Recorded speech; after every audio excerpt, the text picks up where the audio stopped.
Good evening and welcome to Money Matters. I'm your host, Brian Kohute from HJ Wealth Management. My co-host is Rich Sichel, Chief Investment Officer from Philadelphia Trust Company. Our special guest is Jim Hanna, CPA, CVA from Marcum. We have a great show, so welcome. Rich, always good to see you. Nice to see you, Brian. We were talking a little bit off air, I might as well talk on air, politics, and obviously remind the viewers this show is taped, so anything we discuss maybe later, so always seek your own advisor before you make any decisions. But I guess we're kind of in the heat of an election, and Democrat, Republican, more market focused. Is there typically a big reaction in markets prior to these elections?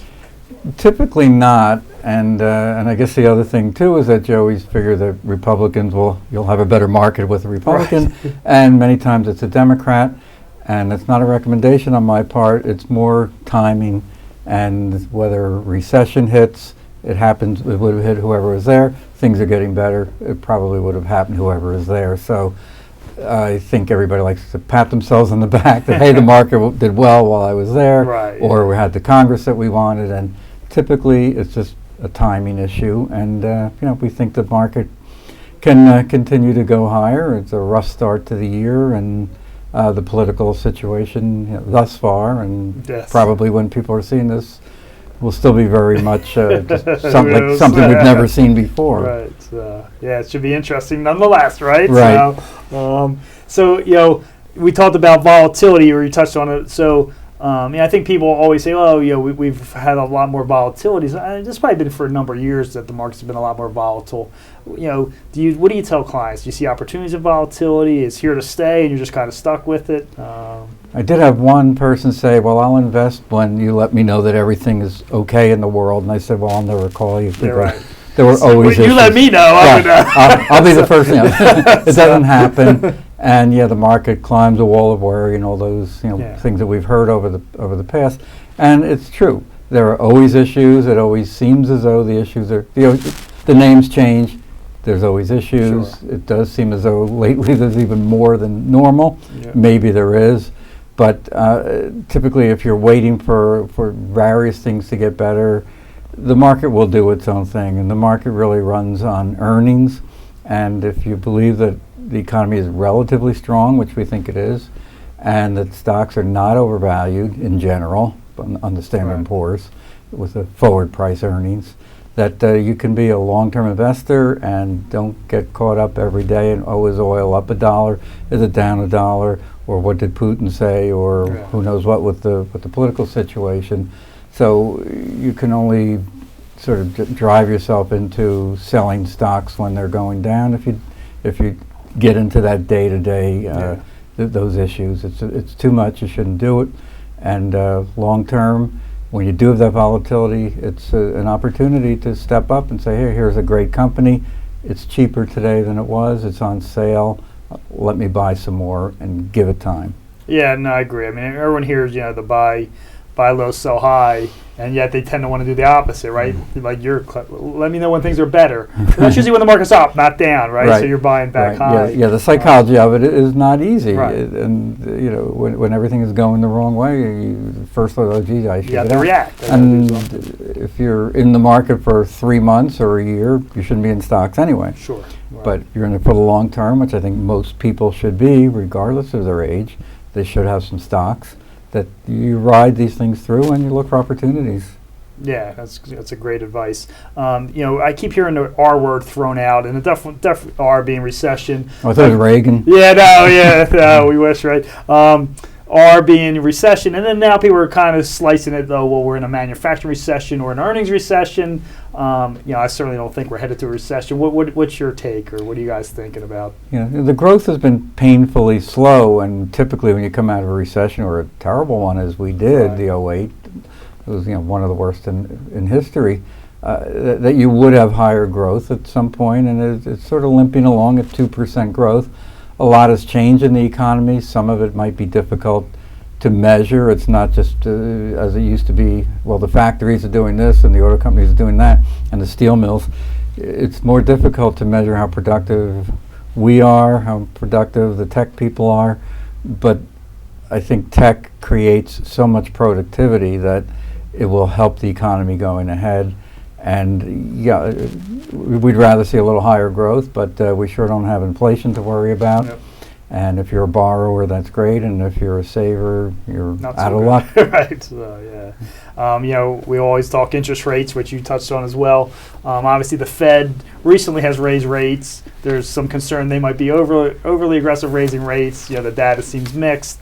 I guess, do you guys have an outlook for interest rates, and what are you telling clients as far as where we think? Yeah, it will be very slow, very painful on the way up. And after the Fed did raise rates one time by this much, mortgage rates actually came down. Yeah, I think people don't fully understand that the Fed does short-term rates and long-term rates are supply and demand, and rates actually they spiked up when they raised them, and then the long-term rates actually went down. Yeah, right? The 10-year Treasury basically is what its mortgages are pegged off of, and that's not what the Fed is doing. It's more how do people feel about inflation down the road, and most people feel as though there's going to be very little inflation, so interest rates are incredibly low. And again, if you want a mortgage, it's the greatest thing in the world, and if you worked all your life and you're trying to save money, it's not happening at the moment. But this is by design with the Fed to just sort of spark the economy, let people buy houses, let them borrow and buy cars, and it's working, but it's working painfully slowly. Yeah, I know you're a stock picker and you like earnings. The gold bugs are starting to come back out. I guess we've had a little bit of run up in gold. Do you think of gold at all? Does it ever have a place in anything you do, or do you feel kind of in my position as it's a piece of metal and I don't know why I want to own it long term? Yeah, I like when gold goes down because we don't do it. Right. And typically, even though it hasn't been a real connect these days, but normally there would be any issue in the world, gold would go up because it's sort of a panic type of investment. And I don't know what you're going to do with a bar of gold to get you through a crisis. Melt it into bullets, right? You can see what you can do. So yeah, we tend to just sort of know what gold is doing and key in on earnings and good companies and what do we want to pay for those earnings. All right, so viewers are probably sick of it, but I think we have to talk about oil in China and all this. China's clearly slowing down. I don't think it's a big surprise. It's a pretty big country. Do you think it seemed to have a big impact on the rest of the markets? Was that fair, or do you think the market kind of overreacted to what happens with China? Yeah, I think the market overreacts positively and negatively all the time. And yes, I guess China, they said they were growing at 10 or 12%. That's incredible. And now maybe it's 7%. But what we and I have always thought is, I doubt that they have any idea how much it's growing, and also a little question about their honesty on the numbers. So, but again, there's so many people, they do want to grow. Again, so long term, there's a lot of demand there, and they want to become more of a consumer and country. They've clearly gone through a transition, right? So, but there are days that you'll hear that instead of 7.2 was expected, they said they grew at 6.9, the market goes down. That's not the way to. As we're scratching for 2, right? We're scratching for 2%. And right. Yeah. And who knows what that number is anyway that they just told us. Yeah. Then oil, obviously, low prices are nice at the gas pump, but I guess you could say it's too low. And now that we are producing, or a very high producing country, with fracking and everything, it has affected certain states in this country, which before it wouldn't have been in effect. So, yeah, I like filling up my SUV that was $80 and now it's $38, and supposedly every penny is $1 billion plus or minus to the consumer. Right. Consumers haven't run out and spent the money, but it is showing up in places, and a little bit of savings, paying a little debt. But again, it was too high at 140. It's too high when it was under 30. Right. Whether 60 is a good number, maybe we'll get back there at some point, and that would be a healthier number. Yeah, it's funny. I was told to one of my older clients, I'm like, did you ever think we'd be rooting for higher oil prices? He's like, no, but here we are, right? Rooting for high oil prices. Yeah, too extreme. Yeah, one way or another, right. Absolutely. So, obviously, you're a stock picker, so you kind of roll up your sleeves. Sectors you like that you're kind of eyeing up out there? Well, we always like tech. It's easy to like, doesn't always outperform, but whether it's Apple or Google, which is called Alphabet, or Microchip. Right. There's just a lot of great companies out there. You don't want to be paying 50 times earnings for companies, and there are a lot of very good tech companies that you can get for a reasonable price. Some of them, a number of them pay dividends now, and they actually do increase them, but mainly you are buying them for the growth. and it's just a tremendous place. Things change very quickly, so sometimes the price earnings ratios, there's always a little skepticism. Well, everything's changing, this company's doing everything, but now this other one might come in and do it. So that's somewhat unique to that industry sector.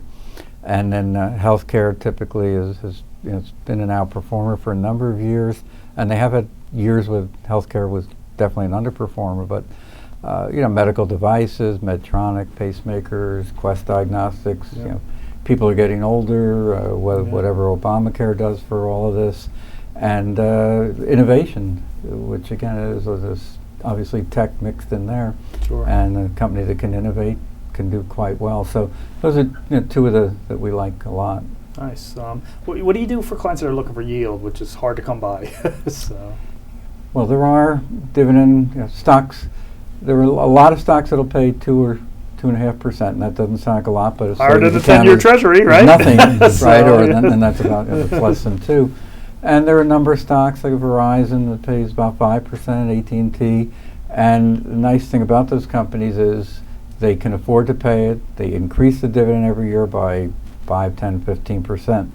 Obviously, an investor in them has to realize that, hey, that's a great 5% yield, it's a great company. The stock could go down 5% 5 minutes later based on what's going on in the market. But if you are investing in them, again, I want the dividend, this is a long-term investment, and I'm not going to be counting that, well, I'm getting 5%, but the stock's down 5. Right.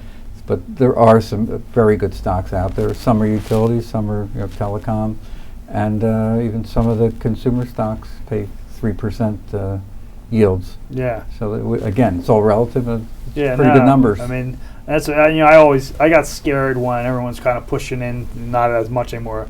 MLPs were blowing up with double-digit yields, and I'm sitting going, their risk and return together. They're not giving you 10% because they love you, right? So watch out. Watch out. Yeah, I think with these kinds of dividend, with these companies, you don't have to look over your shoulder. With those, they're much more exciting. It's a nice headline, but you have to be concerned. Yeah, right. Where you get a reason. You're getting a big yield for a reason, as long as they like you, right? Correct. They have no other choice, right? So, great. Do you have time for a question, Rich? Sure. Awesome. Frank Thomas from Malvern asks, consumer staple stocks have historically produced relatively high returns and low volatility, but what are some good companies in this area?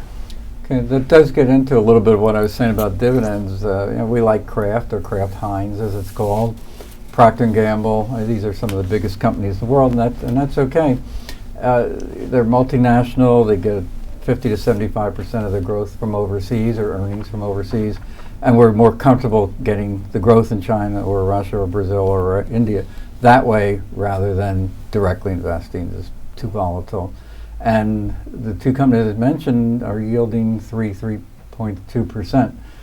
They never are cheap on a price earnings ratio because they're somewhat predictable earnings. And anytime the market does get nervous, consumer staples are a very comfortable place to be. So I think it's a great area to be, and 10, 12, 13% of a portfolio, I think you would do well that way. Great. Good answer. If you have a question, here's how you send it into Money Matters. You can have your questions answered on Money Matters. Please go to our website, money-matterstv.com. On our homepage, click on the banner on the right that says Send Us Your Questions. While you're on our website, you can find information about our host and guests, as well as show notes and links about this show and past shows. Money Matters is also available as a podcast on iTunes and Stitcher, so you can listen to Money Matters while you're on the go. That website address, again, is money, MONEY, -matters, MATTERS, TV.com.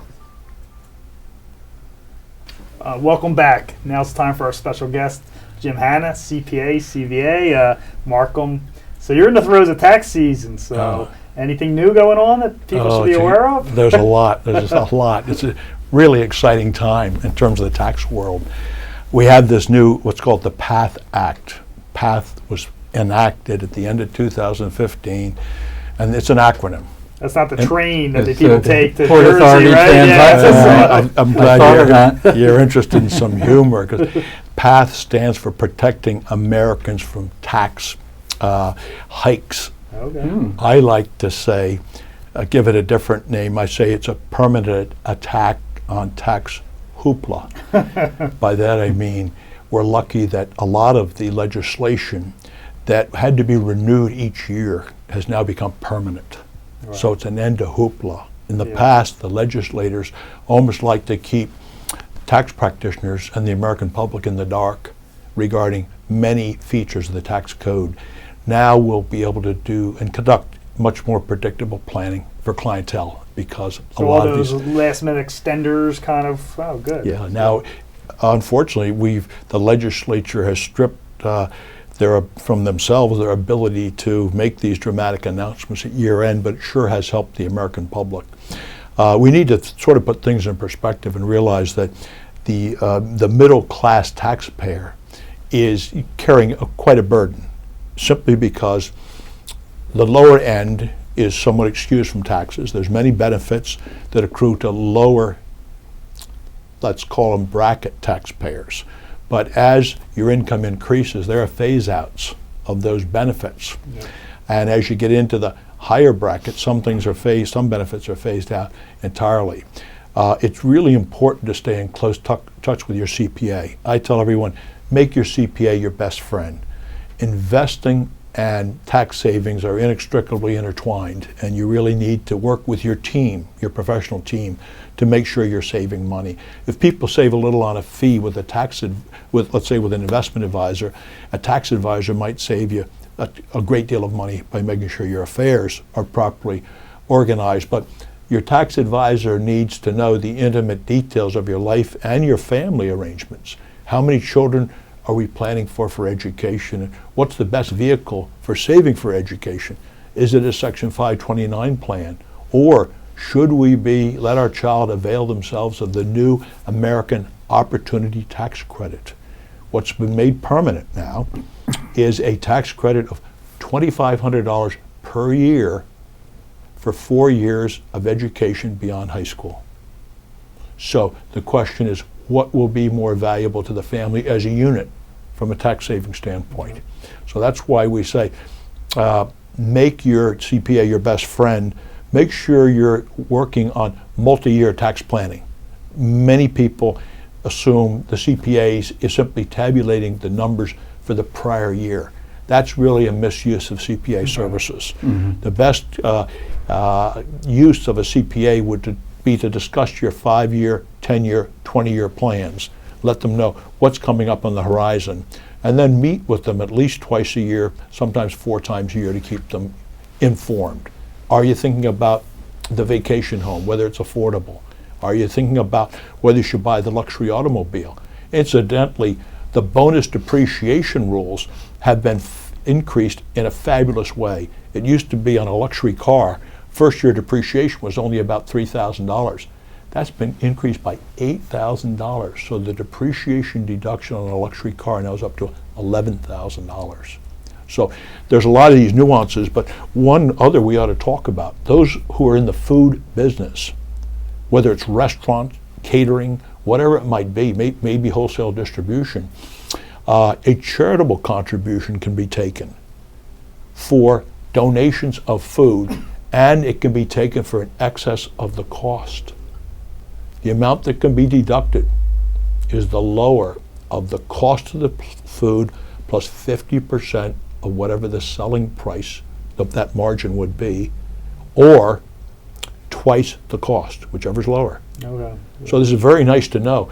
If someone has food that they realize they probably won't sell right away, maybe they should be donating it to a charity and getting the deduction.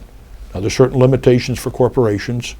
There are certain limitations for individuals. So consult with your CPA or your tax advisor. But you have to be in the food business? Well, you really do need to be in the food business. If we were, now certainly an individual right now is not eligible for, let's say, buying food at the supermarket, and because they're not in the business of selling the food, they wouldn't be able to make a calculation of the formula they would sell it for. So that's where the individual. So don't go buy it on sale and try to donate it, is what you're saying.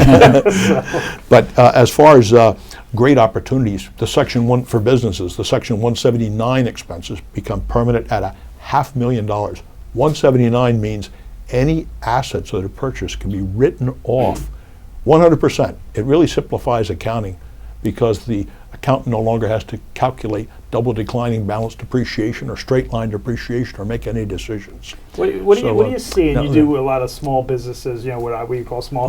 One of the complaints with the economy is the big companies aren't spending; they're kind of back down. Do you see that in the small businesses? Do you have insight on where you think the economy might be headed? Great question. The larger businesses can't avail themselves of Section 179. If you talk to Jeff ML to GE and you mention it, he has no time for it. It phases out once you're buying $2 million or more of equipment. That 500,000 phases out dollar by dollar as you grow more. But as far as small businesses, they also get bonus depreciation. Once they've used that Section 179 deduction, any additional assets they might acquire, they can deduct 50% of the cost of those first year. That's called bonus depreciation, a fabulous benefit. One thing we should take a couple of minutes to discuss is cybersecurity and IRS, because it's been in the headlines. Yes. And we should let you know that if for some reason your confidential information is compromised, you may get a letter from the Internal Revenue Service, and they're willing to give you something called an IPPIN. So personal identification number, IP. It has to do with your personal tax return. They'll give you a unique number which will provide a safeguard. You can't go to the IRS and ask for this in anticipation of taking a protective or prophylactic measure. So except if you're in the states of Florida, Georgia, and Washington, D.C. There you can. How does the IRS know that you, how do they get this going then? Well, they know your information has been compromised before you do. Okay. Probably. Now you might ask, That's because somebody filed a false return? Someone has filed they've procured your information and they filed for a tax refund. So let's talk about how do we protect ourselves. First of all, by filing early. We want to file as soon as we can. Now, there's a little bit of a tug of war going on because many institutions are delaying sending 1099s because they want to make sure they want to make sure they're accurate. In past years, they filed amended returns, and it created a frustration because those who filed early found they had to amend their returns because they had an updated 1099. This year, institutions are waiting to make sure that the information is absolutely perfect, and as a result, it's delaying the time people can file. But we say file early. That's one protection. A second protection would be make sure you're not due a large refund. Make sure you plan with your CPA to ensure you're maybe pay a little balance with the tax return itself. Right. Now, you don't want to be paying an underpayment penalty, so you want to be careful. Make an exact calculation, but don't overpay your tax, especially with the states. The states are very slow to refund large overpayments. Now, one other aspect of... By design? Probably. Well, without getting too political regarding budgetary issues, we'd say make sure your state refund is small if you have one coming. The states are taking some protective measures, more so than the IRS. They are now asking for driver's license numbers in addition to other identification numbers. So someone filing a fraudulent return attempting to procure someone's state tax refund may be precluded from ever getting access because they don't know your driver's license number. So again, it's important to safeguard your driver's license number as much as you safeguard your Social Security number. Some people on the back of their credit card they write right on it, ask for photo ID. Well, if you're using your driver's license as your photo ID, what you're doing is you're exposing your driver's license number. So you really have to think ahead. Right. You know, we always say to be a good auditor, you have to have the mind of a thief and the conscience of a priest. So you need to think of all the tricks that may abound and see if you can be a little bit ahead of the game. Is there anything the IRS is doing to because when they file a fraudulent return, they're kind of making up numbers. So is there any kind of edit check they could say there's some reasonableness to your last year return, or they're not there?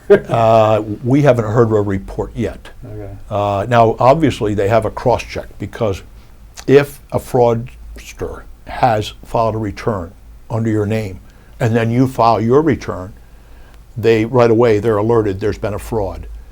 You'll eventually get your refund, but it will be delayed.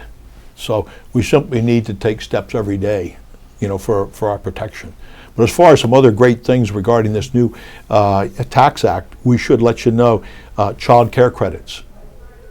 Remember, if your income is above a certain threshold, you won't get the benefit. But for married people, 110,000 or less, they get a $1,000 credit for every child. And credit is your most valuable instrument among any tax benefit. It's not a deduction; it's a direct dollar for dollar, offset against any tax. So we want to be alert as to credits. Take those credits if you can get them, right? So as far as some people ask, well, is there anything I can do right now to save taxes for last year? Because I'm just learning that I should be looking at multi-year tax planning. I'm just hearing that for the first time. Tax planning after the year ends, right? So after year end, please look at deductions for retirement plans, because there's still an opportunity to contribute to an IRA. Now, there's phase outs there. If you're in an employer plan, if you're in a 401k plan, or if your spouse is in one, you may be precluded from making an IRA contribution. So be thinking about that. Look at the idea of making a non-tax deductible IRA deduction. Coordinate with your investment advisor.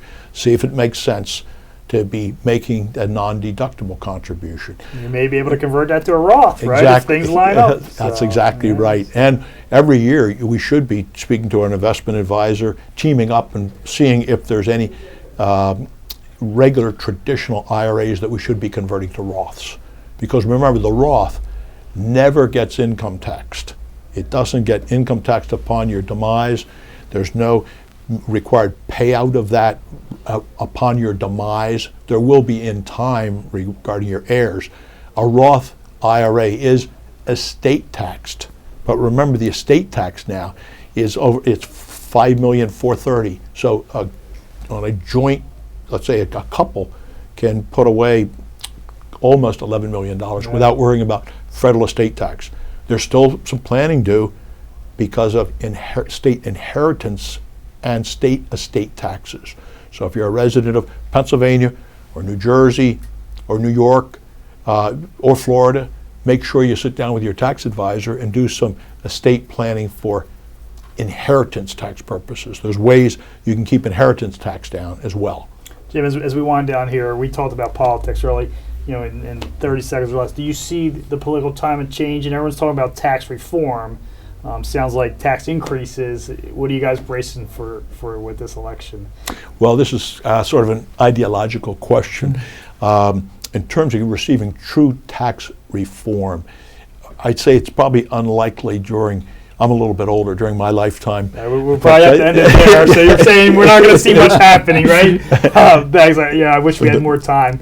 But please join us next week. Our special guest is Nick Yizzi. He's also a CPA from his named company Yizzi & Associates. Please join us. As you know, your money matters. Thank you.